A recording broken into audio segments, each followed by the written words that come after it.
말씀 보겠습니다. 지난 시간에는 4절 말씀을 봤는데 오늘은 5절, 6절 돈에 관한 주제의 말씀을 보도록 하겠습니다. 우리 같이 히브리서 13장 5절, 6절 읽겠습니다.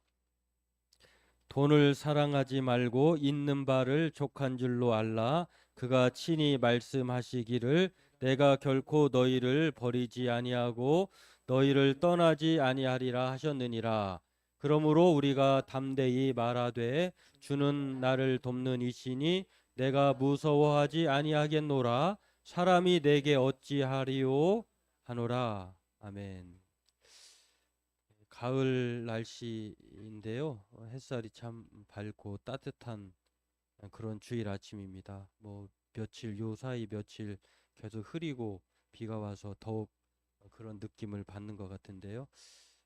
여러분의 인생, 우리들의 삶의 길이 바로 주님 햇살로 그렇게 가득 따뜻하고 아름답게 펼쳐지기를 또 구하고 바라겠습니다. 오늘 말씀을 통해서 주의 말씀이 정말 우리 내 발의 등이고 내 길의 빛이 되는 그러한 말씀으로 은혜의 시간을 가졌으면 좋겠습니다. 아기의 첫돌잔치에서 빼놓지 않는 행사, 사람마다 관심을 기울이고 또 대단히 집중해서 보는 시간이 있죠. 돌잡이 순서가 있습니다. 돌잡이는 우리의 전통 양식이라고 해요. 그게 그래서 어린 아이가 나중에 뭐가 될지 미래를 예측해보는 그런 시간으로 그렇게 전통 풍습에서 이렇게 돌잡이를 하게 되는데요. 거기에 돌잡이 품목들이 있잖아요. 예전에는 전통적으로는 쌀을 놓았고 또 그다음에 붓을 놓았고 돈을 놓았고 또 실을 놓았다고 합니다. 그 네 가지는 뭐 유복하고 또 학문적으로 재능과 지혜가 있고 또 부유한 삶을 살고 오래 살기를 바라는 그러한 마음이 그 돌잡이 품목에 있다고 하는데요. 현대에는 거기에 추가돼 가지고 마이크, 그다음에 판사봉, 그런 또 청진기, 아무튼 뭐 모르겠어요. 그 부모님이 바라는 모든 직업의 직군을 거기다 다 놓는 것 같은데 또 마음에 안 들면 또 부모님이 밤에 들기까지 또 이거 말고 이거 들어 뭐 또 하는 경우도 있고 하는데요. 추석이 지난 10월 10일 제가 살고 있는 아파트에 특별 안내 방송이 있었습니다. 관리자가 다급하게 특별히 안내 방송 한다고 하면서 휴일임에도 불구하고 죄송을 앞세우면서 소개를 하는데요. 100세가 넘은 할머니께서 금장 시계를 잃어버리셔서 110동 앞에 사시는 거기서 잃어버렸대요. 그래서 몸져 누우셨으니 금장 시계를 발견하신 분 혹은 습득하신 분은 갖다 주시면 살해하겠다고. 할머니가 100세가 넘 강조를 하시더라고요. 100세가 넘으셨는데 그걸 잃어버리셔서 몸져 누우셨으니 그걸 살해하겠으니 꼭 좀 부탁드린다고 그렇게 하셔서 할머니가 그 이후에 어떻게 되시는지 모르겠어요. 찾아서 100세가 넘으셔서 101세, 102세 살아가실지 아니면 그 잃어버리셔가지고 몸져 누우셨다고 하니 큰일이겠더라고요. 그런 일이 있었습니다. 최근에 저와 여러분이 아는 세기의 이혼 사건이 있었어요. 그 그룹의 총수의 어떤 자녀가 또 대통령을 지냈던 딸과 함께 그 사돈관계를 맺어가지고 재벌의 총수의 아들과 대통령 딸이 결혼해서 세기의 결혼이라고 했거든요. 근데 뭐 살다가 뭐 여러 가지 이유로 인해서 이혼을 했는데요. 매스컴은 그 이혼을 뭐라고 붙였냐면 세기의 이혼이다. 그러니까 평범한 이혼이 아니라는 거예요. 왜냐하면은 그 이혼 의 판결에 따른 재산 분할금만 해도요. 아내에게 주어야 될 돈이 1조 3,808원이에요. 8억 원이에요. 그러니까 뭐 우리는 수치로 이렇게 쉽게 말하지만 상상할 수 없는 돈이에요. 그래서 어마어마한 그런 돈이 가야 되기 때문에 세기의 이혼이다 이렇게 말을 합니다. 또 한 가지 이 사회적 국가적 문제가 된 사건이 있었는데요. 우리 교민들의 캄보디아 행 사건. 월 1,000만 원을 벌 수 있다고 하는 대학생이 살해가 되었어요. 근데 그걸 소개해줬던 누구냐면은 친구가 소개해준 거예요. 또 어떤 사람은 월 3천만 원까지 벌 수 있다는 말을 듣고 캄보디아로 향했는데, 상상해 보세요. 생각해 보세요. 이런 일이 있을 수 있을까요?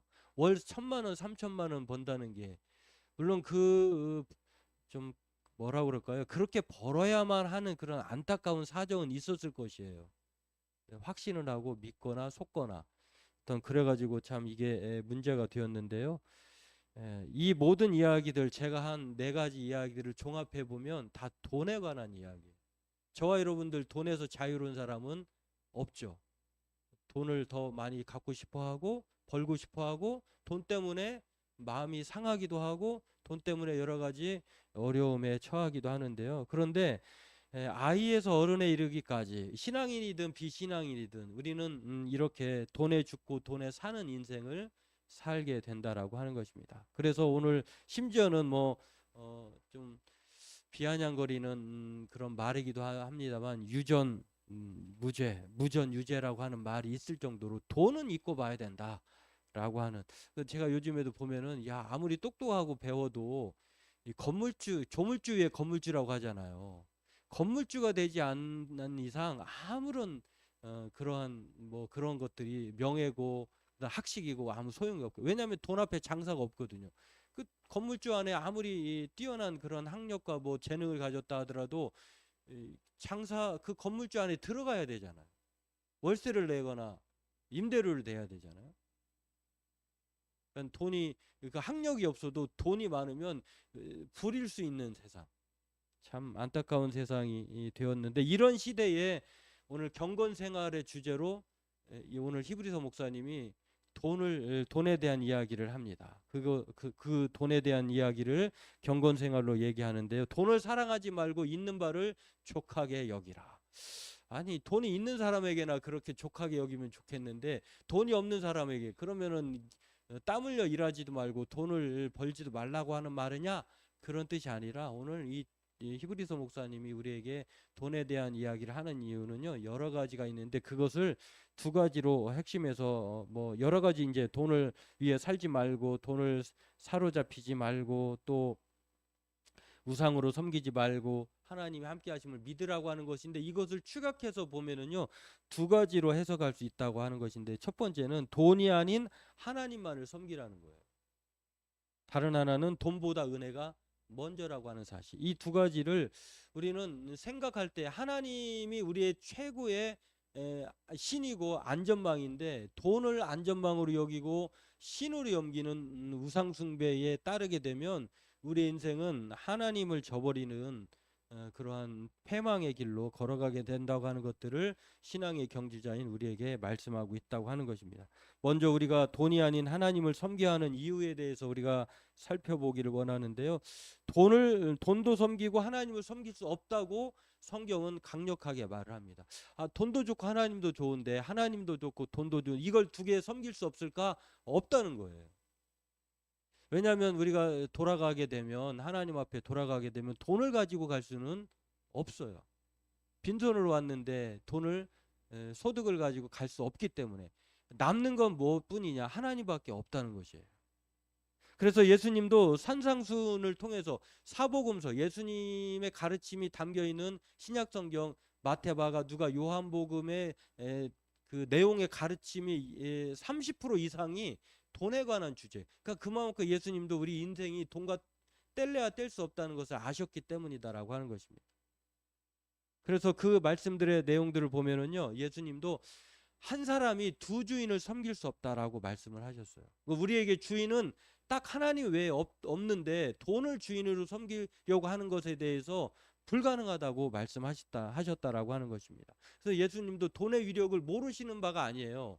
그래서 하나님과 만물, 재물을 거기 재물이라고 하는 말을 만몬신이라고 하는데, 그렇게 섬길 수 없다고 얘기하면서 오늘 예수님도 그렇게 말씀하고 있다라고 하는 것입니다. 그래서 돈을 사랑함이 일만하게 뿌리다라고 하는 예수님의 가르침을 받은 사도 바울조차도 그렇게 말씀을 했어요. 그러니까 돈을 사랑하는 것이 일만 악의 시작이다, 근원이다, 뿌리다라고 말하는 것은 그만큼 이 돈에 대한 위세 역할을 알고 있기 때문이다라고 하는 것입니다. 그래서 돈 자체가 악하다는 뜻은 아니지만 돈을 지나치게 사랑하고 탐내는 그 탐욕 자체가 바로 하나님을 신으로 섬겨야 되는 그것에 이탈해서 돈을 신으로 섬기고 돈을 위해 사는 인생이 그렇게 되기 때문에 이것에 대해서 경고하고 말씀하고 있다라고 하는 것입니다.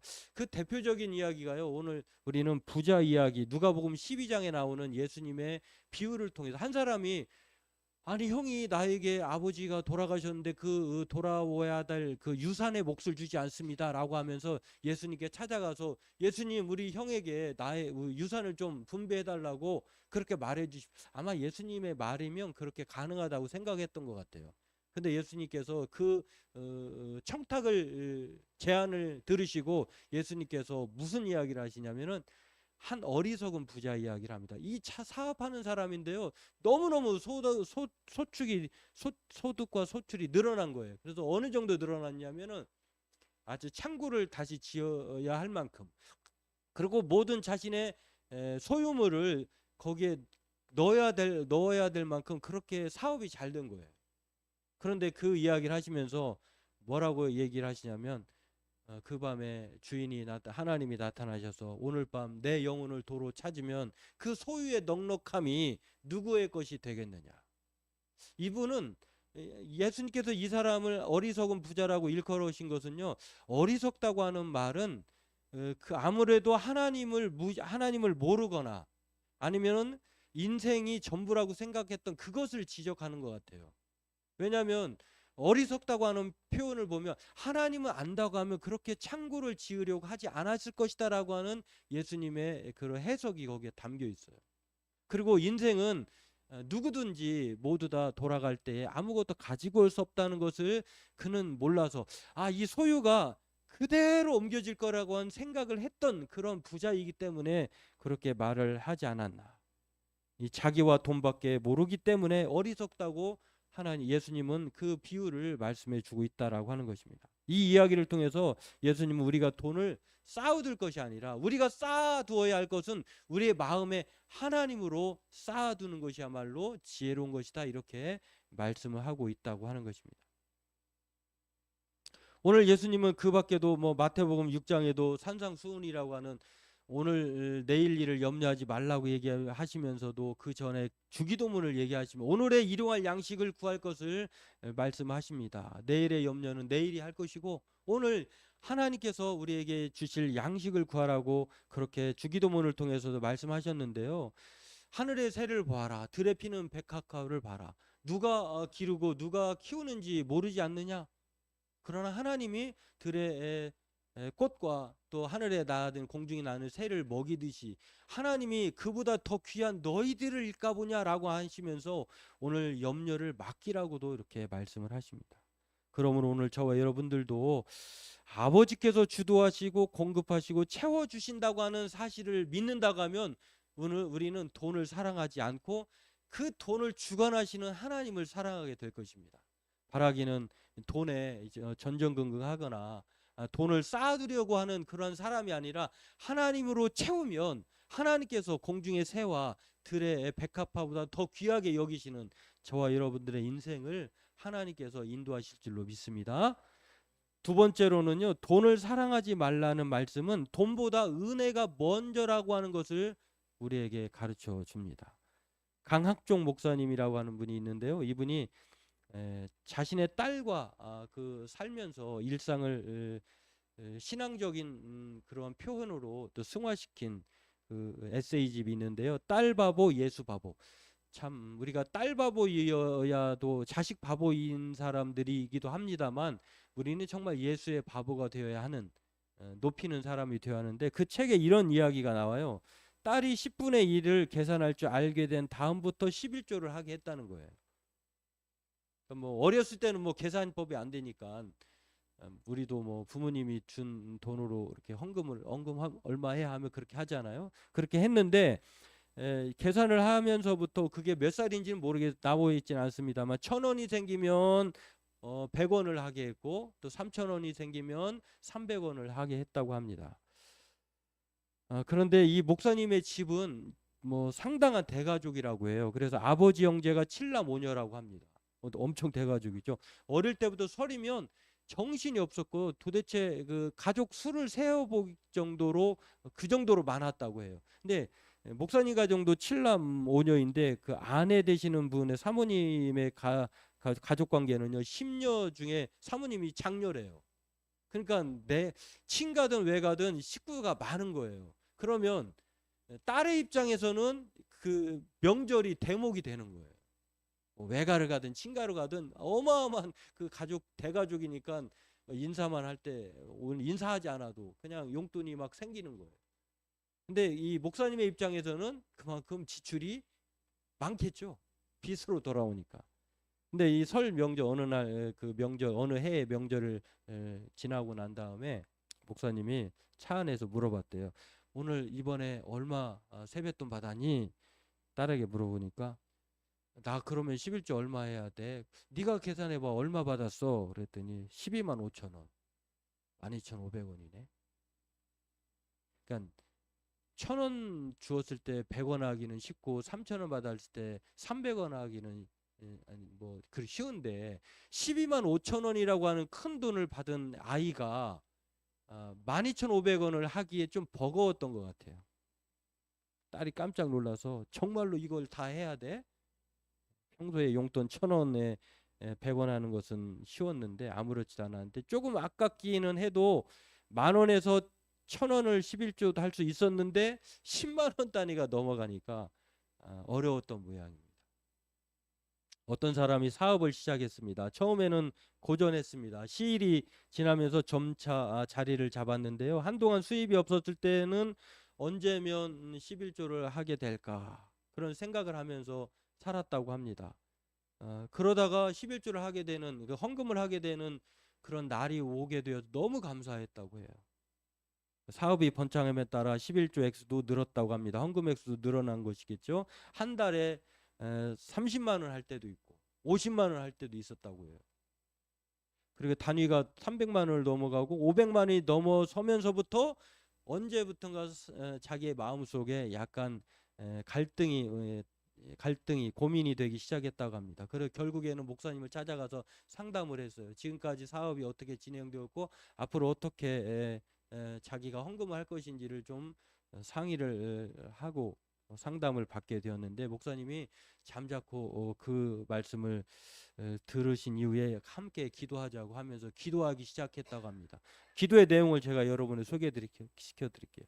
하나님, 아무개 집사님이 그동안 성실하게 하나님을 섬긴 것을 하나님도 아십니다. 그런데 11조 액수가 30만 원, 50만 원, 일적에는 감사하는 마음이 있었는데 300만 원이 되고 500만 원이 되자 문제가 생겼습니다. 그러니 아무개 집사님의 월 소득을 통제하여 주시기 바랍니다. 집사님이 감당할 수 있는 액수가 한 달에 50만 원이라고 하니 월 소득 또한 500만 원이 넘지 않게 해 주십시오. 월 소득이 500만 원을 넘으면 불신앙을 범하게 되오니 부디 헤아려 주시기 바랍니다. 여러분에게 그 11조의 헌금이 많아지고 뭐 감사의 생활이 많아지면 좋죠. 그런데 하나님 앞에 이렇게 자원하는 마음 인색함으로 드리지 않고 하나님 앞에 무조건 헌금하라는 그런 얘기가 아니에요. 히브리서 목사님이 돈보다 은혜가 먼저라는 사실을 우리에게 일깨워 주는 거예요. 그러니까 돈으로 생각하면 어려워요.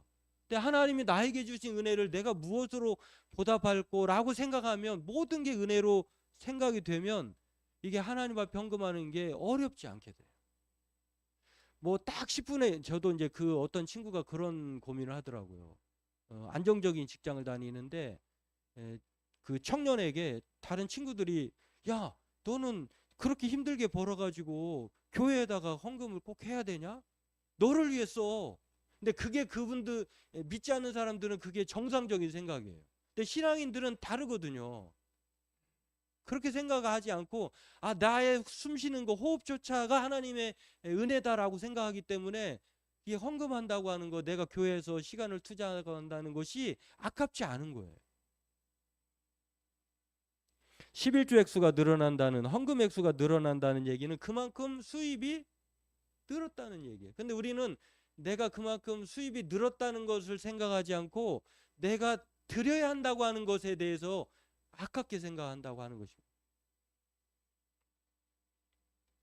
이 이야기가 우리에게 전해주는 주제는요, 돈보다 은혜가 먼저라고 하는, 그 대표적인 사람이 누가복음 19장에 나오는 세리장이었던 부자, 어마어마한 부자였던 삭개오예요.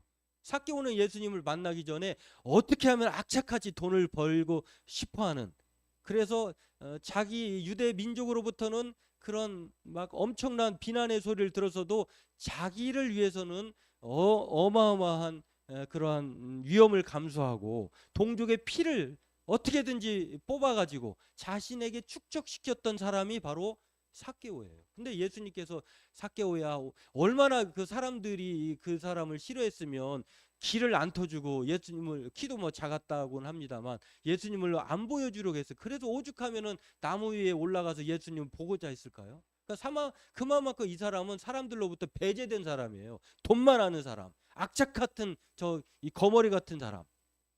그러니까 사람들에게 인정을 못 받죠. 그런 사람이 오늘 예수님이 이 초청에 응해가지고, 하나님 오늘 내가 니네 집에 유하여야겠다고 하는 그 예수님의 그 한마디에 모든 것이 녹아졌어요. 그러면서 그가 고백한 말이 무엇입니까? 내가 남의 것을 빼앗은 일이 있으면 4배나 내 소유의 절반까지 내놓겠습니다. 그리고 내가 남의 것을 빼앗았다고 하면은 4배나 갚겠다고 하는 것은요, 사실 남의 것을 훔쳤을 때 레위기에 보면은 20%만 더 추가해서 주어주면 되는 것이거든요. 근데 이 4배를 갚겠다고 하는 것은 300%를 더 주겠다는 거예요. 이 정도로 돈에 대한 생각이 완전히 바뀐 사람이 삭개오다라고 하는 것입니다. 성경에 이러한 예들이 참 많아요. 가난하지만 힘에 지나도록 남을 위해서 구제하는 그런 사람들, 마게도니아의 교회들, 이렇게 가능한 이유는 은혜가 먼저라는 사실을 알기 때문에 그렇습니다. 우리는 날마다 하나님이냐 돈이냐 유혹과 갈등 속에 우리 인생을 살아갑니다. 하지만 우리는 예수님께서 광야의 시험을 성령에 이끌려서 이겨내셨던 것처럼 우리 생각으로는 그 돈의 시험을 이겨낼 수 없어요. 그러나 성령에 이끌리면, 예수님조차도 성령에 이끌려서 광야에서 그런 3가지 시험을 이겨내셨던 것처럼 우리도 그게 성령에 이끌릴 때, 하나님의 은혜가 임할 때 이해 가능하다고 하는 것입니다. 정채봉 동화 작가의 성장 소설 초승달과 밤배라고 하는 1편, 2편이 있는데요. 그 2편에 나오는 이야기 중에 하느님과 돈이라고 하는 이 소주제가 있어요. 이 소주제의 주인공이 있는데, 난나라고 하는 그 주인공이 때밀이를 합니다.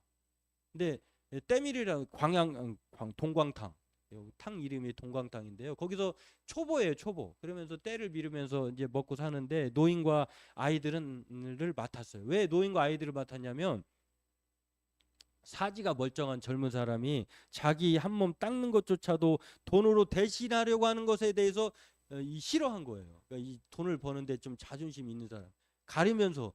그러나 노인인 아이는 혼자 못하잖아요. 그 때를 밀어주면서 이제 돈을 버는 거예요. 물론 고참은 따로 있어요. 불이라고 하는 고참이 있는데, 근데 어느 날 그 옆에서 카페에서 웨이터를 하는 친구가 찾아와가지고 반말로, 야, 누워가지고 때 좀 밀어, 이렇게 한 거예요. 네, 그 이름은 나와 있지 않는데 소설 속에 이름에 나와 있는 건 뱀눈 웨이터예요. 이름 그 별명이 뱀눈 웨이터예요. 그러니까 생긴 것도 막 그렇게 생긴 것 같아요. 돈을 추구하는 사람이다 표현하는 것 같은데, 이 뱀눈 웨이터가 야, 때 좀 밀어 해가지고 이 건방지게 저렇게 야라고 하고 하니까 이 난나가 너 단골한테 와서 밀라고 해라고 그 했어요. 근데 고참이 그때 없어가지고 그런 상황이 벌어졌는데, 그러다가 이제 여하튼 야, 시간도 없는데 빨리 와도 밀어 하니까 그래서 밀 수밖에 없어요. 미는데 이게 미는 거냐, 이따위로 밀고 돈은 벌어가냐, 네 돈은 뭐 물돈이냐, 수고도 이렇게 설렁설렁하면서 이렇게 돈을 벌어가. 그래가지고 이제 그 옆구리를 밀다가도 화가 나니까 이제 힘을 주어서 막 밀었더니, 야, 때를 벗기라고 해야지 살을 벗기라고 했냐, 또 막 시비가 붙어가지고 둘이 막 치고받고 싸웠어요. 그러다가 결국 한 늙은 노인의 말에 싸움이 중단되었는데 그 말이 이런 말입니다. 싸움을 해도 꼭 불쌍한 놈이 불쌍한 놈을 잡아먹으려고 한단 말이야. 찌찌. 이놈들아, 너희 놈들은 물방개 같은 놈들이다. 누가 잘났다고 할 수도 없어. 서로 불쌍히 생각하고 살아야 할 처지에 이런 말을 했어요. 이렇게 싸움이 붙어가지고 노인의 이 말 때문에 서로 싸울 일이 아니라 서로 힘들게 뵙는 웨이터나 때밀이 낫나나 어렵게 돈을 벌잖아요. 근데 둘이 그냥 티격태격 하는 것에 대해서 노인이 이 불쌍히 여겨야 될 놈들이 서로 싸워선 되겠냐, 싸움이 중단됐어요. 그리고 화해의 손길을 선배고참 불이라고 하는 때밀이가 화해시켜 분식집에 가서 이야기를 서로 얘기합니다. 그러면서 이야기하다가 뱀눈이 낫나 앞으로 손을 내미면서 야, 내가 그러니까 막 반말했던 그 웨이터, 뱀눈 웨이터가 난나에게 미안하다고 얘기하면 이렇게 말한 거예요. 내가 돈 위세에 하도 당해가지고 나도 모르게 그런 심술을 너한테 부렸어. 미안해. 사실은 여우처럼 부정해서 잘 먹고 잘 사는 놈들한테 내 발꿈치를 닿게 해야 하는 건데 미안해 라고 말을 합니다. 그러면 곧참 부리가 이렇게 이야기 그 사과하는 웨이터에게 이렇게 대꾸를 해줍니다. 엉터리야, 신문을 봐라. 야, 권력 가지고 도덕질해 먹다가 감옥 가는 놈들이 그 뻔뻔한 얼굴들을 봐라. 전에 뭐라고 했던 놈들인지 알아? 정직하고 성실히 사는 사람이 잘 사는 정의로운 사회가 되겠다고 떠들었던 놈들이 뒤로는 저렇게 돈을 갈취하다가 저렇게 감옥 가는 거 아니야? 그러면서요, 난나에게 고참 때밀이가 이렇게 말을 했어요. 우리도야 기회가 오면 우리도 훔치는 거야. 저 사람들 훔쳐먹는데 우리도 훔쳐먹자. 또 훔쳐먹는 놈이 못 훔쳐먹는 놈이 바보지. 나는 언제나 무죄가 되고 싶어. 유전무죄니까. 건너편 탁자에서 등을 난나 쪽으로 돌리고 떡국을 먹고 있던 분식집에서 그런 일이 벌어졌거든요.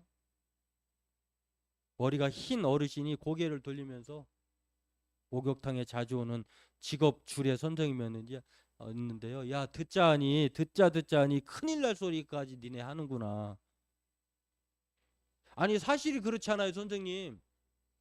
아니야. 그것은 너희들이 잘못 알고 있는 거야. 이 세상은 악한 사람들보다 선한 사람들이 몇 번 더 많아. 그리고 결국에는 선한 사람들이 잘 되는 게 세상의 순리지. 그러니까 아직도 지구가 이렇게 망하지 않고 흘러가는 것 아니겠니? 라고 주례 선생님이 훔쳐먹자고 하는 돈을 갈취하자고 하는 그 말에 대해서 대꾸해 줬어요. 그러면서 이렇게 말씀을 해봅니다. 나는 잘 먹고 잘 입고 즐기면서 사는 것만이 잘 사는 것이라고 생각하지 않는다. 양심에 꺼리낌 없이 자기 일하고 사는 것이 잘 사는 삶이라고 믿고 싶어. 양심의 무죄가 진정한 무죄라는 걸 너희들은 왜 모르지? 주례 선생님의 말이 꼭 성경의 말과 닮았어요.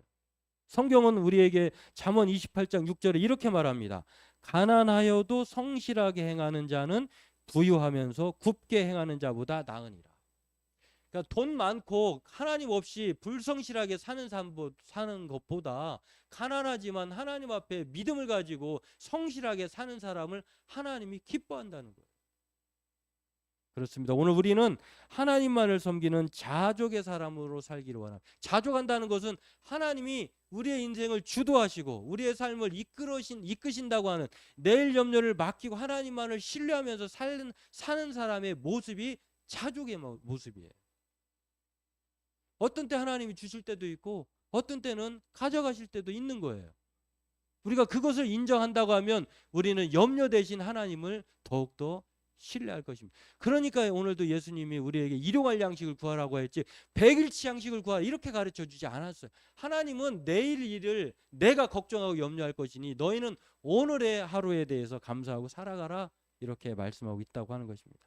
바라기는 저와 여러분들이 가난한 우리를 부자이신 예수님이 가난하게 되어주심으로 인해서 우리가 부유하게 되었다고 하는 이 은혜를 생각한다고 하면 우리 또한 돈의 욕심보다 하나님을 추구하는 삶으로 살게 될 것입니다.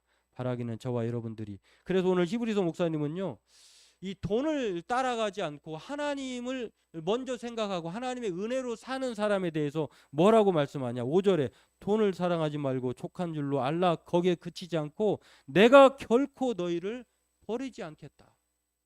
6절 말씀에도 주는 나를 돕는 이시니 내가 무서워하지 아니하겠노라. 이 약속의 말씀을 해주셨어요. 바라기는 저와 여러분들 이 약속의 말씀을 붙들고 삶으로 말미암아 하나님으로부터 버림받지 않고 하나님의 은혜 가운데 넉넉하게 살아갈 수 있다고 하는 이 믿음의 확신을 가지고 오늘도 그렇게 하나님을 쫓아 살아가는 부유한 자로 살아가는 저와 여러분들에게 주의 이름을 축원합니다.